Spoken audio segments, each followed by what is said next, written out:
And good morning and welcome to Loyalty Leader Insights. David Feldman. I'm joined by Len Covello and Seth Miller today. And today we're going to talk about loyalty, we're going to talk about brand affinity, and we're going to talk about the role that both of those play in the recovery, in the travel recovery as we go forward. Seth and Len, let's start with you. I'll give you guys maybe a quick 15 seconds to introduce yourselves and we'll get right into it. Sure. Well, thanks for having me, David. Len Covello, CTO of Engage People. We're a global solution provider in the loyalty and redemption space. We really focus on alternate forms of redemption. So we play in the platform space, but really around technology as it relates to redemption and alternate forms of payment. Terrific. Great. Thank you, Len. Seth, for those that don't know. Seth Miller from PaxEx.Aero, and generally a pain in the ass for everybody in this industry and more. Not shy about telling people what I think and generally come at it from the consumer angle. So I am a consumer more than anything else, but also like to understand how the businesses work and what drives some of those decisions. Terrific. No, great. Thanks, guys. And look, one of the reasons it was great to have you guys join us this week as our guest is when we think about loyalty, brand affinity, we've spoken a lot in the previous weeks, on everything from, loyalty status extensions to, the financials and economical side of things, but even segmenting, the different traveler segments, managed corporate travelers versus unmanaged business travelers, leisure travelers. It's really interesting. We're seeing some great results coming out of the US figures, but also globally in countries that aren't still completely locked down in terms of growing at least domestic travel. Even Australia, which is incredibly strict, and obviously international travel's off the board for a long time. But even talking about domestic picking up now, and the plans for the state borders opening up. I mean, this is terrific news, obviously, for the travel industry. In the US, we've seen the Memorial Day holiday weekend, or the week, really come to an end. We've seen some great numbers through TSA screening numbers picking up. But we're also seeing that the resurgence of travel really is, VFR, visiting friends and relatives, leisure traffic, a very small portion of unmanaged business travel. And we're seeing this commentary come through the earnings calls as well. And I want to bring that back to, something that we've been saying, all of us have been saying for, a long time from before this crisis, but certainly a lot of us have been saying over the last few weeks, and that is loyalty is going to be critical to helping to drive the recovery. And most people just don't automatically think that what we mean by that is, we're going to see some generous promotions out there, elite earning promotions, mileage earning promotions, just we love you, you're special loyalty members promotions. But it's a lot more. Seth, where does technology fit into, the recovery, the intersection of loyalty and the recovery? I mean, does it have a role to play? Yeah, absolutely, yes. How well it gets implemented and how well that comes to life is going to be real interesting to watch and real interesting to try to understand. I think that depending on the program and depending on, how much they've invested and where they've built things up, the technology could be great, it could be awful. As far as how the platform operates. There's one airline I could speak to that, was tracking member benefits in a shared spreadsheet document rather than a proper CRM. So, and it's, worrisome sometimes to hear things like that. They got it done and it was, it was okay. But that's not a great way to run a business. It certainly doesn't help you really understand, when the customer wants to do X, Y, or Z, when they're trying to make these things happen and what's influencing those decisions, where real systems, real technology investment can help drive those things. The counterpoint to that, unfortunately, is right now the capital costs of getting a system like that online and integrating it and getting trained in all of those other things, and just the timeline generally to get things like that developed. I would argue is probably not a great investment for a program right now. Maybe if they see the inflection point and things start to pick up, it's time, but then is it too late, I guess, is the real challenge. And can you justify making that investment against nil revenue and really, really challenging economic scenario? I mean, nobody's going to deny the challenging economic scenario that exists right now. I mean, it's nothing. Yeah. Nothing else has been talked about really over the last few weeks. And that manifests in so many ways. I mean, some of the most obvious ways have been things like initially inflexible booking policies, the refund debacle, and that's across the globe. I mean, that's no US phenomenon. In fact, actually, the US is faring better than most other jurisdictions because, there's a lot to criticize about the US travel system. But the one thing actually that's pretty strong for consumers in the US is the US Department of Transport has come down like a hammer and said, cancel the flight, you refund the customer, period. There's no two ways about it. Now, airlines have been a bit tardy, but they pulled their socks up. We can't really say that with our neighbors to the north. Certainly over in Europe, I know there's actually some lawsuits going on. Tying it back to, we can't deny the economic challenges that the travel industry as a whole faces. And it's not just the cash flow crunch. But Len, when we think about the role that technology can play at the intersection of loyalty, and this whole conversation is through the lens of the recovery. What's your take on where we're at as an industry with that right now?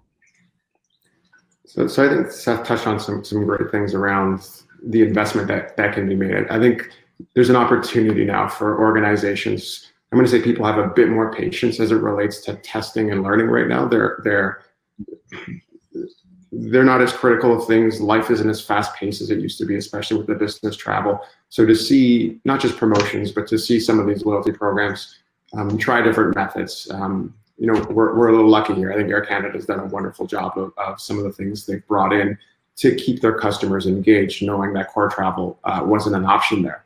So technology, the right technology, which would have been, to Seth's point, investment you would have made earlier on, gives you that flexibility now. So now you can achieve things like this. We're big proponents of the fact that you've got core loyalty around your core offering and travel, but having those partnerships that would definitely come into play now as most flights were grounded for a significant amount of time. So the strength of the technology investment you made years ago or most recently is really going to be helpful. And again, I go to people who had built stronger, more open systems, who were forward thinking to not keep their ledger very closed and just focus on their existing program. And those are the companies that reap the benefits now. Yeah, and if I can, just to sort of build on one of Len's points there in terms of the flexibility passengers either will display or have to display, come kicking and screaming perhaps in some cases. I do think this is a great opportunity if you wanted to make a change, good or bad. This is the time to do it, as I would argue, whether it's technology, policy, anything like that. You're still going to have people who are mad when you make changes. They're going to be disgruntled, but at least do it at a time coming out of the bottom, so to speak, where you give your consumers the opportunity to make the right loyalty choice for themselves as well, right? If you devalue or make whatever change it is, people are going to be upset, but give them the opportunity to be upset and come out of it and say, this was not right for me. I have an opportunity to reset versus, listen, we know you may not like these changes. This is what the program has to be going forward. And maybe there's a sweetener, to come with it, sort of carrot and stick action, but to be able to say, this is how we are looking at it. This is what we think, and this is what needs to be for our program, for how we, both the company and the consumer together, are going to move forward together. Making the change now is just the best opportunity for everybody to be able to sort of not quite hit a reset button, but make the right decisions for themselves. Yeah, and just before I kind of explore that point a little bit more, I just want to remind folks that we have a Q&A function as well. So if you do have questions, please feel free to submit them. We try to get to those towards the second half of the webcast here. But if you've got a burning question on the topic or anything related, please jump in.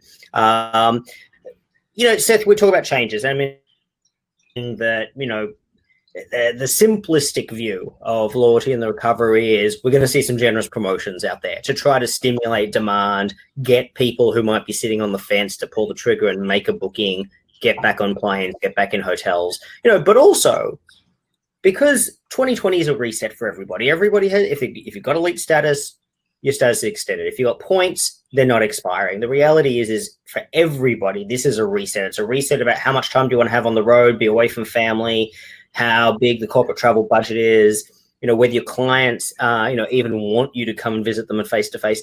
I mean, it's a reset in every possible way, which means old habits get broken. You may have flown airline X simply because out of habit.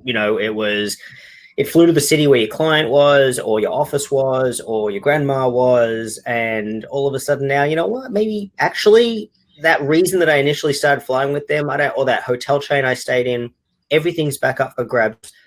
It plays into the simplistic view of generous promotions are going to be out there. It's going to be a consumer's market if you think about it like that. But really, you've both raised a really good point, and that is this is a good opportunity to be bold, to try new things. If you've had ideas on the whiteboard in times gone past that it's like, well, we don't want to try that because we don't want to upset the apple cart, or there's no IT budget, or just, you know what, this current system is working great. Now seems to be, I think you've both intimated this, but now seems to be a really, really good time to be trying those things, but taking it one step further. So Seth, we'll start with you. Should programs actually be thinking more than just test and learn, thinking about, you know what, bold new initiatives is now, and if that involves changing up the program, and we obviously never want to promote devaluing the customer proposition, because whilst it might be a short-term cost saving, it comes at a cost of long-term engagement. But if you feel you need to make changes economically or for whatever reason, should we maybe just tip the whole bucket over and not be afraid to either start again or try something completely new at this point? Thoughts on that?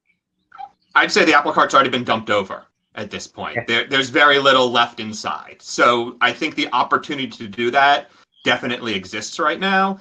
I don't know that the industry is necessarily, and the consumers particularly, ready for what would amount to a whole new loyalty program to come to life. Partly because I don't know what that would entail and what it would look like, but I don't know that we need to get to the point where it's something completely outlandish and different. The counterpoint to that is we've seen significant move towards revenue-based, both earn and burn.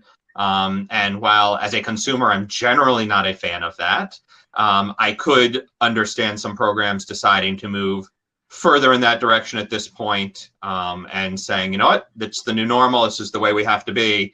And maybe using this as an excuse, but making those big, bold changes. I'm sure there's other ones that could be, better for me as a consumer than switching to full revenue based, but that's the sort of thing.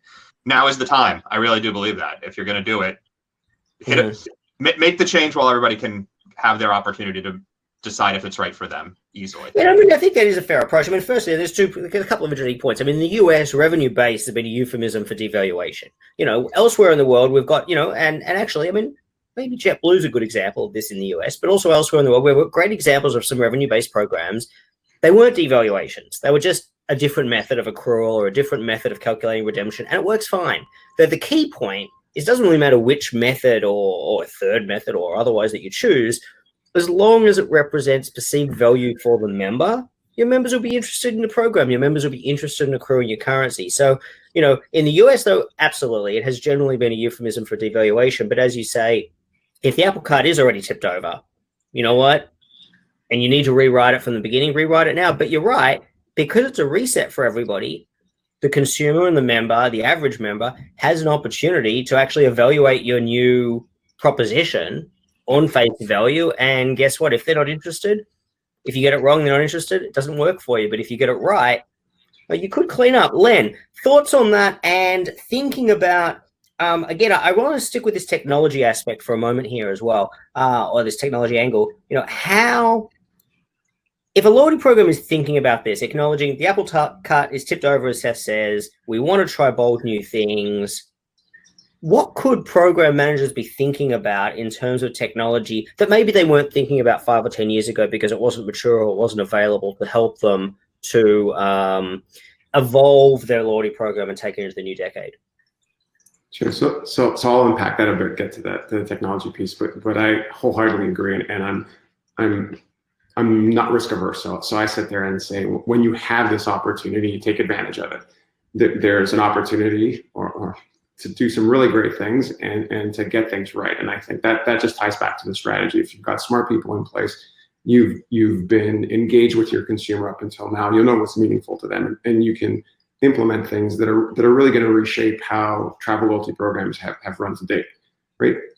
We've also seen things being forced upon us. So, strategies, ideas that people have tiptoed around have essentially been forced. You think the whole work from home concept that some companies adopted, they adopted hoteling, and then like that, we essentially said, this is happening. And for some organizations, that's worked really well. For others, it hasn't. So I use that analogy to say things are going to be forced upon us whether we choose to make that decision or not. And doing nothing is absolutely the wrong thing to do now. You're going to see others make decisions that are going to catapult them ahead of some of the competition. And some people will get things wrong. But again, I think you've got the consumer in a position where if you really miss, you've got an opportunity to retract. And I think you won't have that when things get back to normal, whenever that is your competition will just fly by you, and it'll take years to recover from a mistake like that. So again, I harp on the fact that opportunity is there. Absolutely should be taking advantage of it. In fact, these strategies should have been thought of the minute this happened. Someone should seize the fact that we have this opportunity to do different things. Look, and all three of us work with, and speak on a regular basis with a lot of programs, and we are aware of, some programs have been, seize the bull by the horns, so to speak, or to another metaphor out there, never miss an opportunity to take advantage of a crisis. But there are some programs out there that have said, you know what, we've got some downtime. We've got some downtime during this crisis, back in March when it all developed, and decided we are going to use this time to think, what can we do? Can we clear a backlog of, IT work that has been sitting on the back burner? Can we wheel out ideas that weren't pragmatic to look at before? Because as you say, Lan, when you're speeding down the freeway at 100 miles an hour, you got to be careful about changing lanes too quickly. Whereas now you can think about those things, but also you can prepare for the recovery. Now, there are other programs that haven't done that so well, and some of it isn't necessarily the program's fault. We're talking about across the entire industry. So many people have been laid off or furloughed. Budgets have been cut. Even IT resources to integrate new projects just isn't there. So it can be a challenge, but there are some programs that have decided to take advantage of the downtime to maximize things. Let's tie this back to some basic loyalty. I mean, we know the importance of, member engagement. We talk about it a lot. And as industry insiders, we understand what member engagement means with loyalty. To other people, and who aren't necessarily so familiar, a lot of people perhaps watching today, what does that actually mean? When we talk about member engagement and we think about member engagement from a loyalty program perspective, how does that work in terms of, or the importance of it, in terms of driving brand preference? And what I mean by that, and when we think about the US market in particular, a lot of people think, loyalty programs, they run promotions, it's for members, it's all these members that's taking advantage of it. But for the average customer of that airline or hotel, there's always a question about relevancy. But how successful can member engagement be when you get it right in terms of driving brand preference to that host brand, whether it's an airline, whether it's a hotel, whether it's a retailer for that matter? Len, let's start with you this time. It's imperative. Loyalty is that relationship. It's the customer, the member giving something to the program, and it's based on data and it's based on that affinity. My desire to use your brand moving forward, and I'm going to behave in a way that you drive behavior in order to get that. So that's at the most simplistic form. That's loyalty to me. It's a relationship, and there's a give and take in that relationship, similar to a marriage, if you will. So when I look at programs now, that opportunity exists for these programs to find other ways to bring relevancy to their member base. A lot of programs were very specific on core redemption. I'll pick on something near and dear to us, as we've always been advocates of, points as a currency and that ability to do redemption in a way that's meaningful to the customer, and not just specifically if I'm in an airline program or a hotel program. It's not just about flights. It's not just about stays at a hotel, but it's my day-to-day life. And that's actually most important to a consumer right now, is when this hit, when COVID-19 came, a lot of people stopped thinking about that vacation with my family. We think of the corporate travelers, and we earn the greatest things are we get to look like heroes in front of our family when we get to the front of the line with elite status, possibly get to the front of the plane, and we're going to get upgraded when we get to the hotel that we've got that affinity with.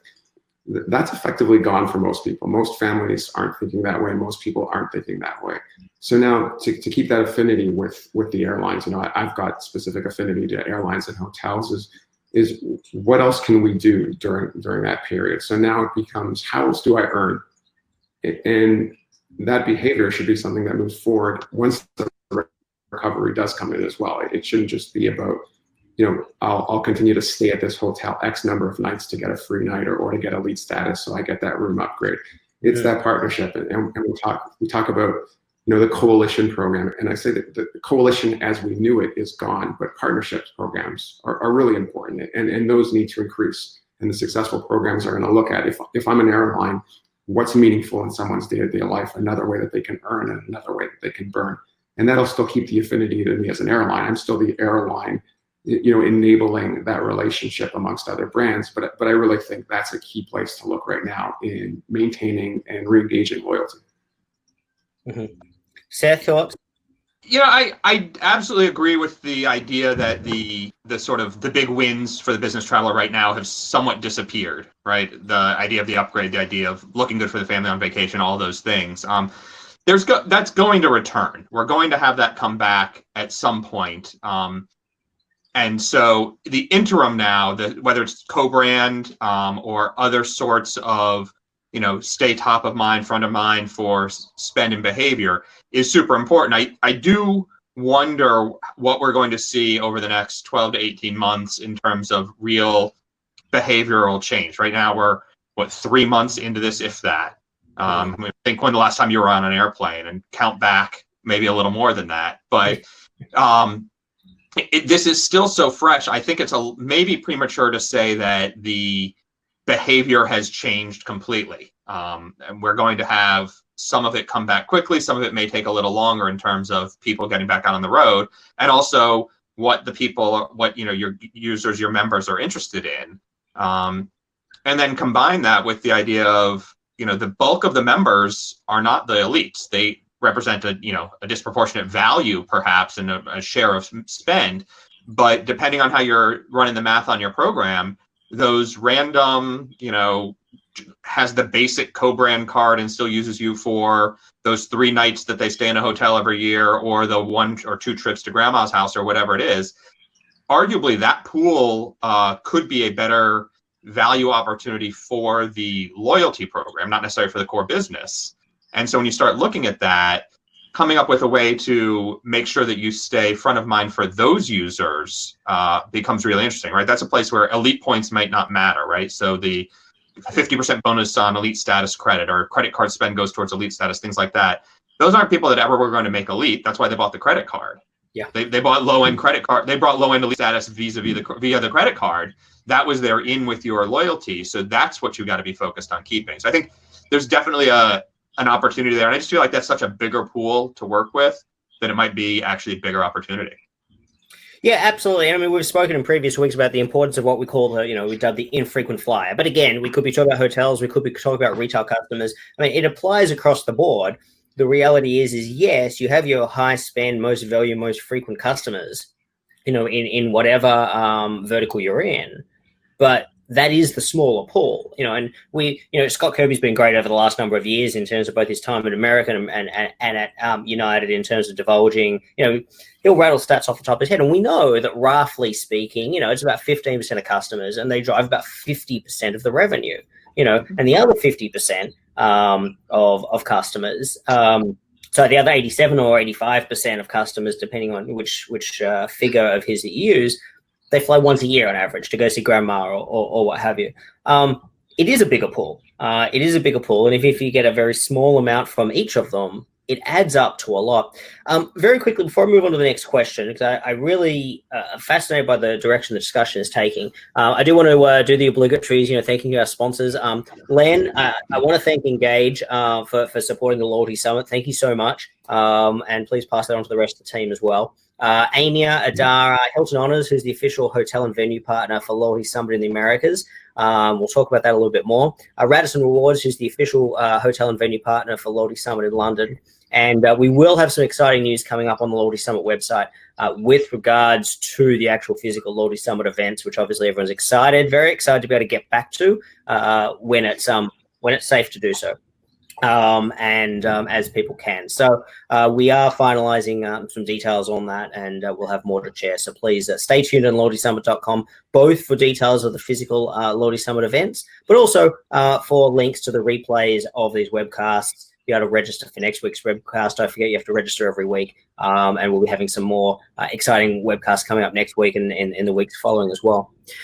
To a question. I mean, we talked earlier again about the simplistic view about, we can run some promotions, and that's going to be Loyalty's role in driving, the demand recovery. And we've seen some pretty lackluster, to use the US examples here, we've seen some lackluster promotions come out of American Airlines recently. A couple of weeks ago, they ran, get an extra 500 miles for making a booking in the immediate term.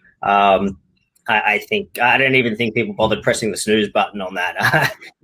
I think a few people that were already flying decided to pick up some extra miles, but everybody else I don't even think it registered. I think yesterday or the day before, Seth, you track these things more accurately than I do usually.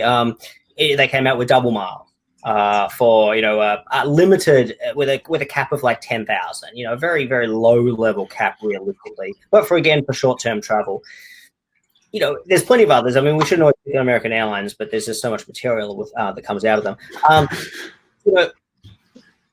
The point is, if you're going to try to leverage your loyalty program and your loyal member base to drive demand recovery when your host, your parent brand, whether it's a retail, airline, hotel, or otherwise, is could do with the extra business, putting it plainly.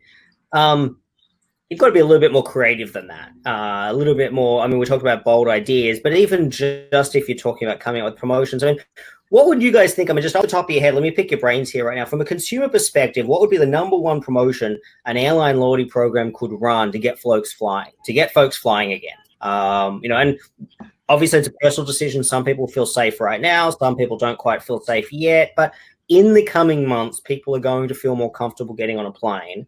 If we're going to use a promotion to drive to get people back on a plane, what do you think the number one promotion could be for an airline to run? Seth, I'll put you in the hot seat. Sure. Mark Ross Smith sort of tossed a question up like that in the chat here a little bit. So I think it's a real interesting angle to go at. I would look at it from a redemption side more than a booking side in some ways. I think, to me, and you mentioned people have to get comfortable getting on airplanes again. We've seen globally the sort of back and forth of will the middle seat be blocked? Yeah. And right now airlines are doing it because they quote unquote have to, because passengers don't feel comfortable otherwise, but they know that's not a long-term solution for the business, and it's questionable whether that actually even changes the health factor on board. So, the thought I had while we've been chatting here this morning was a little bit around the idea of what if you added a new redemption? Maybe it's only for your elite members if you want to make it special, or it's different rates or something like that, but a new redemption for a blocked middle seat. As you stop blocking the seat regularly, maybe it's 2/3 of the rate of what a buying it outright would have cost, or something like that, and your points redemption. But if I'm on board and I can book an award seat one-way domestic in the US for 10,000 points or whatever that number is, if for another 5 I can get the seat next to me blocked, especially right now in this era when the load factors are still pretty low, and so it's relatively cheap to deliver that benefit on the, except for the whole integration and building out how to make it work side. I could see that being an interesting way to come at this and remind people that there is value. Again, if you give them a bonus, if they're an elite, you get some of that additional tie-in and brand loyalty play. But that's one way I would consider going. Interesting. I mean, I think it's a great creative idea. I mean, there is this friction out there, and it's interesting because Southwest came out just a day or two ago to basically say, look, people are concerned. People are hesitant to get on the plane, and it might not be 6 feet away. You may not be generating 6 feet of social distance. The reality is that 6 feet is an arbitrary number. Everybody pretty much accepts it's better to not have somebody playing armies on the armrest with you than having somebody do so. Any distance is better than no distance. Whether, as you say, Seth, the fact is that you're not 6 feet away from other people. So does it really make a huge difference? But the perception is every inch counts, and people are hesitant. And Southwest is finding that it's a product differentiation and it's working for them. Delta and JetBlue have come out and said the same thing. And, at least I think through July is that they're saying we're going to block middle seats. We're going to limit our load factors, and as you say, with average load factors down, a little bit of that's just network balancing as well, isn't it? I mean, it's getting it right, because it's no good if 9 out of 10 of your flights during the day are only 10% full, but one of them's 100% full. That's the one that's going to end up on Twitter, with the picture of everybody elbow to elbow and coughing all over each other. And it just furthers that thing. So yeah, you're right. Identify a point of friction. Use your loyalty program redemption catalog to be able to, remove that friction. Len, what would you think? I'm an airline loyalty program manager. I'm trying to come up with ideas of what could I do in the recovery, that's actually going to perhaps be attention grabbing towards the goal of getting people back on airplanes. Sure. So I think Seth is more fiscally responsible than I am. So well, that first thing about the comfort and the trust, and I think how do you get people over that hump? So if I'm a consumer sitting there debating traveling, what's the thing that's going to get me to book that flight? And I think it's the opportunity of something that I typically wouldn't have access to. So I love they make the seat between me vacant. I don't have to do much. I'm not reconfiguring the plane. But I thought Air Canada did an amazing promotion where they showed the sports athlete planes, and they showed basically a full plane of business class seats, and they opened up flights from Toronto to Montreal with that configuration. And I think, again, CFOs wouldn't like it. It's not fiscally responsible. But if you can get some of those planes out there and you can communicate to that group in your member base about here's your opportunity to fly business class, and which naturally gives you the space, and you typically wouldn't have had that opportunity, that might be the thing to get you over the hump. So I'm a big experience guy in the sense of, what are the things that typically would be out of my price range, some of the benefits I maybe get because I travel corporately, but I wouldn't make that splurge with my family or with my significant other. So now that opportunity to get on that flight, maybe it's a cross of burning my points at a better rate to get that seat, as well as some upside. Maybe I'm earning double points on that as well. But I really think, from my perspective, getting people to that comfort level, it is what it is. You're never going to enforce comfort, but if you got people close to the edge and you want to put them over, it's that fear of missing out. And if I take that flight now to go visit some family, I'm going to get to do it in a fashion that I typically wouldn't have access to. So I would look to promote things of that nature. That's kind of how I see it. Yeah. And the Air Canada one is actually really interesting for those two routes. They also run at Toronto, Ottawa, morning and evening. It's clearly targeting business travelers. They are selling it as a premium economy fare rather than business class. So it's actually cheaper to buy that more luxurious product, if you will, than the flight an hour earlier or an hour later in the front cabin. So it's a really interesting approach and sort of hybrid option that they've pulled together there. And Air Canada is certainly one of those programs we'd put on the list that we spoke about earlier that that are being very, very forward thinking. In this downtime as well. So props to the guys up there. When we think about, I've got a question here from Emily about, would you think we're still in the direction of building emotional loyalty, or given the reset, are we back to transactional based loyalty? I mean, my gut feeling on that is I think emotional loyalty is more important than ever. But as I think about it, I don't know if it's as simple as that. Seth. It's certainly not as simple as that. Emotional loyalty is always going to be, in my mind, the more important and more valuable long-term option. The problem is it's nearly impossible to figure out how to do it long term and to do it well long term. And whether it's because I changed or you changed, any little thing that goes wrong, that emotion is so easy to destroy, as it were. Len talked earlier about it sort of like a wedding, and I made a little note to myself: divorce rates are going up at this point. It's like a marriage with the program, and it's really hard to maintain that.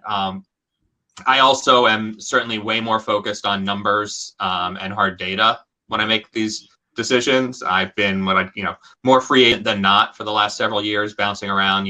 My loyalty is dictated by where business travel took me and which airline someone told me I was flying on. Mm-hmm. And so I've been top tier across multiple airlines over the last few years because of that. And it's been interesting to not have that emotional bond to any of them for much more than 12 to 18 months. Yeah, it's a fascinating thing. I mean, I think you're right. I mean, loyalty is about relationships. But to use that marriage analogy, the reality is generally speaking, you don't meet somebody and marry them the same day. In most cases, it's a process. It's a progress. You start with meeting somebody, you go through dating, all the rest of it. The courtship grows more serious, and then eventually ends up with marriage, and so be it. Loyalty works exactly the same way, isn't it? I mean, you try a brand, you have a positive experience, you think to yourself, I could be interested in having a second date with this brand. So, okay, maybe I will sign up to their loyalty program. You continue to have good experiences. They look after you one day when things go wrong, and you feel very grateful for that. And then that attitudinal loyalty towards that brand deepens and deepens and deepens. So it's very much like a relationship. So, I think you're right. When you think about the long-term view, nothing has changed. Emotional loyalty is as important as it always was. But given the reset, Len, that everybody's under, does that mean that even people that might have been long-term loyal, up until this crisis, if you want to poach those people, you got to think transactionally to get them in the door to try your competitive brand. What's your view on that angle? I'd agree. I think that opportunity is there because, playing on the emotional loyalty, it's absolutely important. It's never not important in a program. So I appreciate the question, but that would always be my answer. I think that interaction with the customer is very minimal right now. So you do have that opportunity if we keep playing along the relationship is I'm not interacting as much as I used to with my airline. So I've got an investment that's sitting there that I've got this affinity with the airline, but I'm absolutely, this would be the easiest time to poach me and to move me because, my airline hasn't done anything specific for me recently. They haven't had to, but they haven't done that, right? So, and quite honestly, if something goes wrong right now, with any type of relationship, that's the last thing I'm going to remember. So we talk about some of these promotions that are out there that are underwhelming. You may even see them as somewhat insulting, and I'm sitting there saying, I've invested so much in X airline or X hotel, and they've done this to me. And this promotion sitting here, one thing everyone's got is extra time to think about things and think about the future. So now, where it was habitual as opposed to true emotional loyalty to an airline or a hotel, it's just naturally progressing that I always book with X hotel or X airline, and now I've got that opportunity to stop and reset and to think about things. So the emotional loyalty thing is important, and I think strong programs, if they can find a way to keep that emotional engagement with the customer, knowing that they're not interacting with me like they used to, that's a huge opportunity as well. And I think I think it's a really good point, and especially the call out that especially right now, the last thing you did is what I'm going to remember. And in a lot of cases, the last thing you did for a lot of airlines around the world is you didn't let me change my plans, or you didn't give me a refund, or you screwed me around on a refund very deliberately in some cases. I mean, I think this is where, I know we pick on United, but again, hey, on this aspect, there's plenty of material there in the US market, and there's plenty of examples around the rest of the world as well. I know Canada's a big schmozzle up there right now. With the Department of Transport up there, with mixed messaging and things like that. But the reality is that consumers, especially if the consumer perceives that they have been loyal to your brand, And then right now, they're in as much cash flow crisis as the airline is. In fact, more so, because the airline's going to survive. The airline is going to survive no matter what. And if it doesn't, it doesn't. It's a corporation, and in most cases, an airline bankruptcy, depending on the geographical market we're talking about, doesn't cease to fly. It just reorganizes, comes out, gets merged, consolidated, whatever else. But it's not necessarily the end of the world. A household budget under stress, the implications for that member are much more serious and much more acute. And a lot of those members are thinking, you know what, that $3,000 for that family trip that we were going to take this summer that you canceled on me, I need that $3,000 to pay rent, to pay for groceries, to pay the weekly household bills that, you're not even living paycheck to paycheck now for a lot of people because they don't have a paycheck. Those sort of experiences are loyalty killers, whether you're a once-a-year flyer or, a top-tier status member. Although a top-tier status member may be slightly more forgiving, but on the flip side, a top-tier status member may have a lot more bookings that are in peril as a result, and a lot more money tied up as a result of that. I want to pivot to redemptions. We've sort of hinted at the importance of redemptions a lot, and we always talk about the importance of redemptions when we talk about loyalty. And there's no shortage of data that shows positive redemption experiences drive loyalty. But I want to again make sure we're focusing on affinity to the parent brand here, not just engagement with the loyalty program. And essentially my question that I want to pose is, what role do redemptions play in brand affinity, especially thinking about the recovery? And it's an interesting dynamic right now because a lot of programs, airlines and hotels, have switched off third-party redemptions. Whether it be gift cards, transferring to partner programs. A lot of these redemption catalog items have literally been switched off because they represent a cash outflow from the airline or the hotel. How much does that damage loyalty in the short term? And does that really impede an airline or a hotel from using redemptions, to help drive an upturn in the recovery? Seth, I'll start with you again.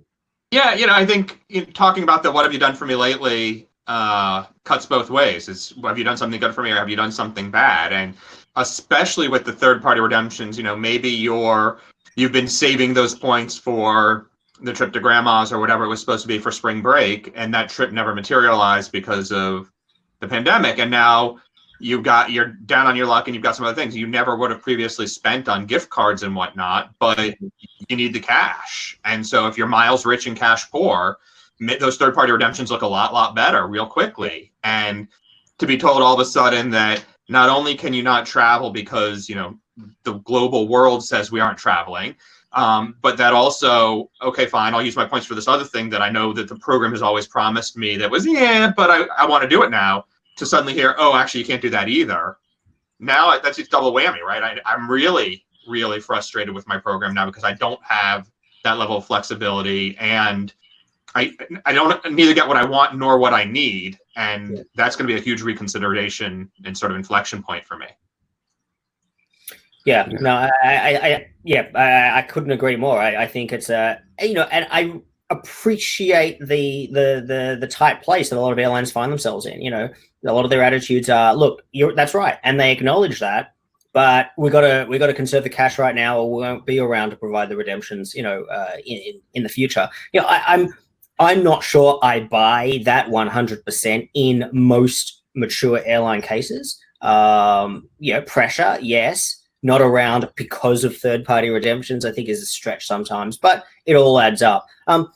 Len, how does these restrictions that have gone into place, how does that hurt programs and brands when they're thinking about driving brand affinity in the recovery? But to what you said earlier, now's the time. If you want to poach a competitor, go for it. But what if I'm a program manager? I want to hold on to my members. I want to make sure my members retain their brand affinity to me so that as they're thinking about traveling again, they're coming back to my hotel. They're coming back to my airline. So philosophically, how do you want to run your program? Do you want to lock people in by essentially shackling them and not allowing them to redeem? So I've got this liability tied to a brand, or do I want to create a true relationship with somebody? And I think back to your point, I don't know that I buy the loyalty redemption on the way out is going to be that thing that bankrupts an airline. So if I'm sitting there and I'm thinking, how do I create a relationship with people? It's that letter from the CEO saying, times are tough. You have flights booked with us. We're gonna convert that, not maybe to cash back, but to give you an opportunity to redeem. And we've created some relationships with important brands that'll help you in life today. We think of grocery. I was gonna say gas, but gas is less important to a lot of people right now. But grocery and pharma. We've seen that with some of our programs with the FIs, is they've actually gone the other way. They've lowered the CPP so that there's more value for your points, and they've created relationships. TD's running one today with Costco, and the redemptions have gone through the roof for us. And we see that because the message out there is, you've been saving these points typically on a travel card for that vacation, but we know it's not in your immediate future. We're here to help you out, and we know that there's things that your family needs or that you need in order to get by. And we want to help enable that. And that's that last thing that I'll remember. That's going to create the relationship. If an airline helps me get through this crisis, like you said, they're going through a crisis, but a lot of families are as well. And it's much more meaningful to that person. So if the last thing I remember about, pick an airline, American, United, JetBlue, whoever that is, if the last thing I remember about them is things got really, really bad and they helped me out when things got really, really bad, that's who I'm going to look to when times are good and when I want to go back to travel with a specific airline. That's the emotional connection that opportunity is sitting right there. We saw it when we saw the redemption turned off, and it was really specific to gift cards right off the bat from a number of programs. We thought just what a miss. And that was our perception, is what a miss. If I'm a program manager, I'm taking all of this into account, and I'm really thinking, look, this is right, but I've got challenges right now. I've got challenges. I can't go to the CFO or the CEO and say, hey, I want to spend more money. I've got IT resource challenges if I want to bring in new integrations or, launch new, Seth, I want to be able to redeem for the middle seat. But you know what? Hey, there's some kind of integration that requires, there's some work that is required on the back end for that. And you know what? There's no resource time. Or there's limited. I've got to prioritize. At the same time, half my loyalty team isn't here right now because they've been laid off. They've been told to take leave. They're on they're taking forced vacation. But I can't wait until the recovery, is in full swing to start thinking about what to do next. I can't wait for everybody to come back on board. I can't wait for the budget to come back. When we think about, we've talked a lot about airlines. We've talked about some unforced errors with refunds, with switching off redemptions. What about hotels? I'm seeing a lot of communication coming out from hotels right now, in terms of, actually, no, it's not just hotels, but I am seeing a lot from hotels in terms of, hey, we have the cleanest brand standards now. Is it United's teamed up with Clorox, and all the major hotel brands are coming out and saying, well, we've teamed up with this cleanliness certification organization who's certifying that, look, hotels, come on, let's be realistic about this. There's no, not a year goes by where there's not a YouTube video of a housekeeper using the same rag they clean the bathroom, to clean the glassware, and yet they want members to believe now that everything is going to be hospital grade disinfected, when they walk in the room. Now, maybe it will be. But there's a trust factor that needs to be built there. And hotel programs in the last number of years, hard benefits that members 10 years ago expected, upgrades, things like that, they're harder to come by now in the asset light franchise model, where hotel programs and hotel owners are very, very different people now with misaligned priorities. How do they build that trust back up with members to be like, you know what, your habit has been broken. You're not just coming to stay with us every other week now out of habit. We want you to keep coming back to our brand, whatever our brand is. I don't want to pick on any of them.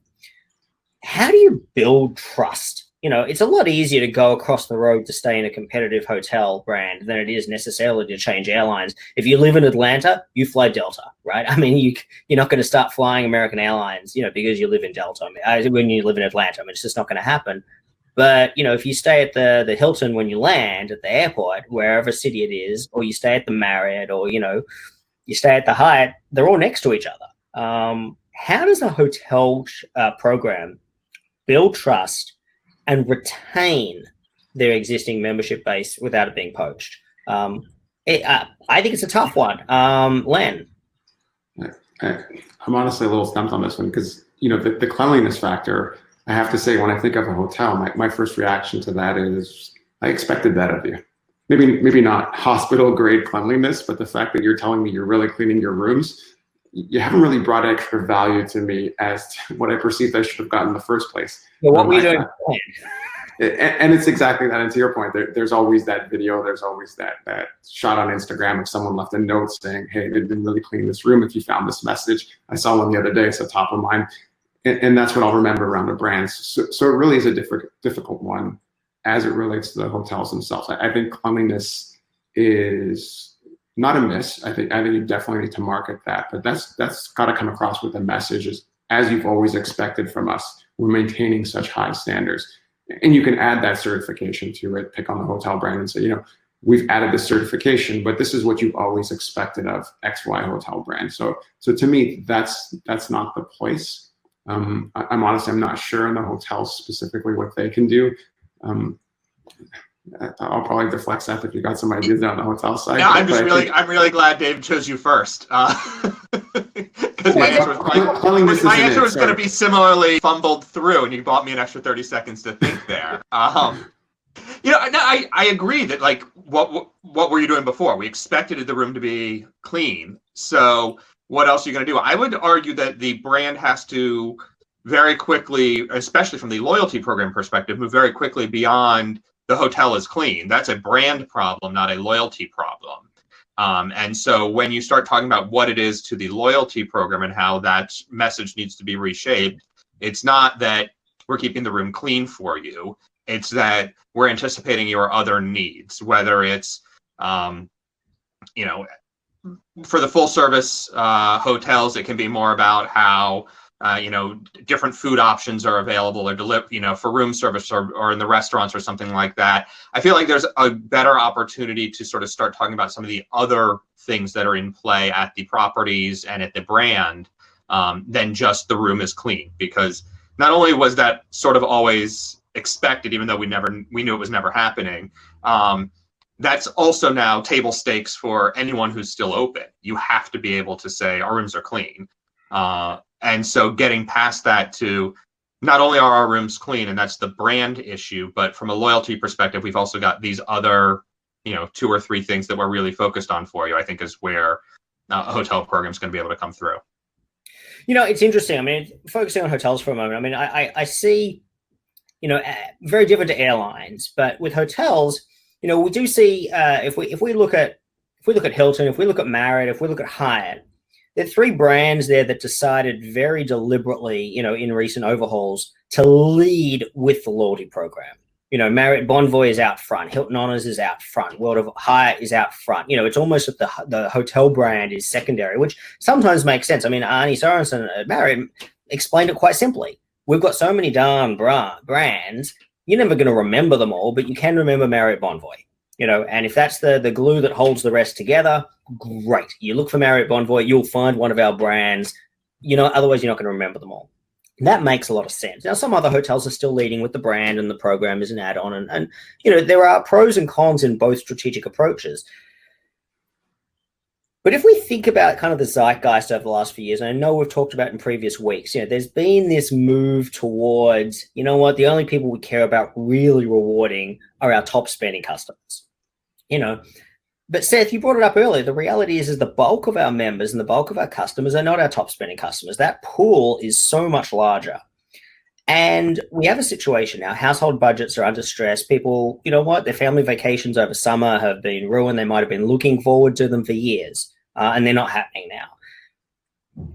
But when we go back quite a number of years, when we think about the magic of travel loyalty programs, it's specifically airlines and hotels, the aspirational factor, it's always been about, even if you're a once-a-year flyer, you may as well join your airline or your hotel program because you could earn a free flight, you could earn a free night, it could allow you to have that family experience or that travel experience that you otherwise might not be able to afford. You may never be able to afford to buy a business class international flight or a first class international flight or stay in a nice suite in a resort property. Loyalty programs and the currency enabled you to have that aspiration, and that aspiration changed your behavior so that you could be loyal to a brand, or at least move more of your share of wallet to that brand. I mean, now that we think about the situation a lot of people find themselves in, when we think about the recovery, it occurs to me, at least, and I'm interested in your thoughts on this proposition, that the golden moment and golden opportunity for hotels and airlines right now is to think back to basics, that your loyalty program and your loyalty currency is the perfect vehicle for helping people to realize their aspirations of being able to travel again. This isn't about the slog of going to visit your client every week, between Boston and New York. This isn't about that. This is about the magic of your currency, the aspirational nature of it, that people could be like, you know what? I've been invested in this brand. I have a bunch of points and miles. The brand is actually now going to say, you know what? You want to take the family to that resort destination and maybe be able to find some business class seats that you can all kind of enjoy the experience, especially after everything that everyone's gone through this year. It's only the 2nd of June. Is that not the opportunity for programs to go back to be able to say, you know what? Let's not talk about the devaluations of the past few years. Let's not talk about the over focus on our top spending customers. We need to look at being able to provide value for everybody so that our program and our program can be the vehicle to getting you to have that experience. And when you get on the plane and when you get to the property, you have a great experience in our brand. And we're resetting almost like back at the very beginning of building the relationship. You have the positive experience and you decide, this was fun. I want to do it again. But of course, you've had a good experience with the brand. So I want to do it again with your brand. Your feedback on that, Seth, I'll make you go first this time. Yeah, I'm glad you got the date in there. I thought we were still on March 93rd. So it's been tough. But yeah, I like the idea. I think you hinted at making it an aspirational travel with a resort and business class and this and that, but you started the idea with just the aspiration of getting back out the door. And I think in some ways, for some of us who have had the shakes here after 100+ days on the ground, that might be more important than, just going is perhaps more important than how I go or where I go.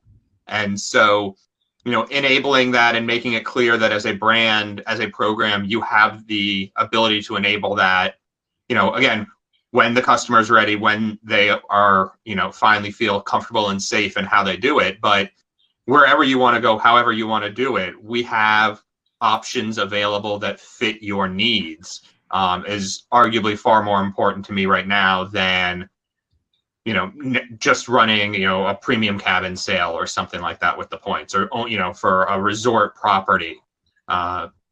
Maybe the resort property works a little better for the hotels, because right now, one of the big challenges for travel and for leisure travel especially is that when you get to the destination, what's going to be open and available. And so not all inclusive, but a all encompassing resort that has, both the entertainment and the food and the lodging and everything else that you want to do all in one place, where you don't have to worry if the restaurants down the street are going to be open or not, could provide some additional outsized value there. But from an airline perspective, just knowing that I have the option to get on the plane might be enough and might be motivating. Yeah, good insights. Thanks, Seth. Len? Yeah, as you were speaking, and as I fumbled through to buy enough time, I started to think about the fact that while I may not be comfortable with the travel side of things, but getting on that plane to get to that Hilton, to that Marriott, there may be a local opportunity. There may be that message of, and the data's there. I know who has points. I know the vicinity of my member, where they are, and maybe it's that package back to say, David, we're with you. We know times are tough, but that vacation you couldn't take with your family, maybe you can still be the hero to them, and you can drive to the local Marriott and there's a Netflix movie on us, and we'll have popcorn in your room or skip the dishes. Like there's that opportunity there. Which the Seth point is I start to get people to be comfortable, at least with traveling.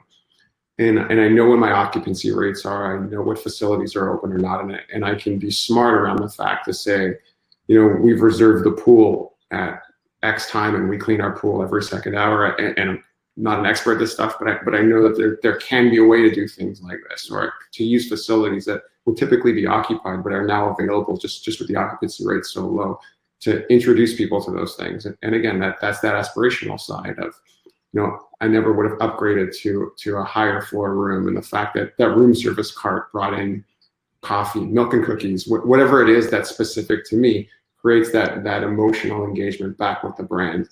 And I become a bit of a hero regardless of who I am, whether it's just me and a significant other. Maybe it's just an individual break. Maybe it's just a message saying, you've been cooped up for 90 plus days.